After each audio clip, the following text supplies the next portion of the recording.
Bueno, eta norbait ematen duen kolesterol altu, Bai. zer kendu beharko luke? Zer kendu beharko luke, batik bat,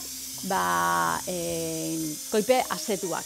Guk lehen esan ditugunak koipe asegabeak, esan dugu, olioak ona dira, bati ere, findu gabea bali madea, olibanak, sesamoanak, linoarenak, galorratzarena.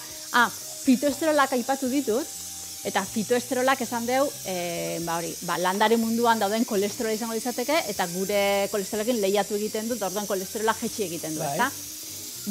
Gehien daukan, gehienetako olio bada arto olioa. Arto olioa? Bai, baina arto olioa lortu beharko genuke findu gabia.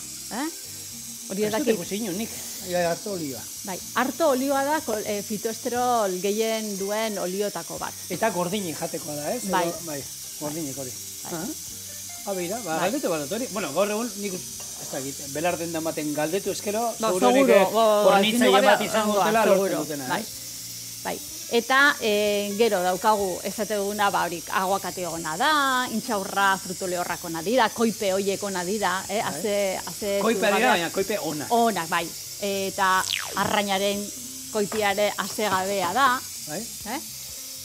Eta orduan zekendu berko du justu alderantziko beste muturren daudenak, asetuak.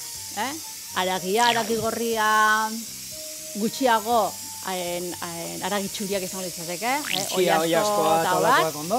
Baina, gu nahi du pixkat oin estrikto egitea nik oiek ekendu egingo nituzke. Eta arraina sartuko nuke, pixkat multzo horren ordez. Arrain urdina.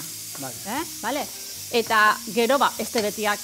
Kanpora? Fuera, gazta eta olakoak fuera. Ze hor gehiemak gazta onduak, ez? Kanpora. Gazta guztiak, onduak baina gehiemak. Segun zemateko kolesterol daukazun, momentuz denak entzia hori. Eta esnekiak ere,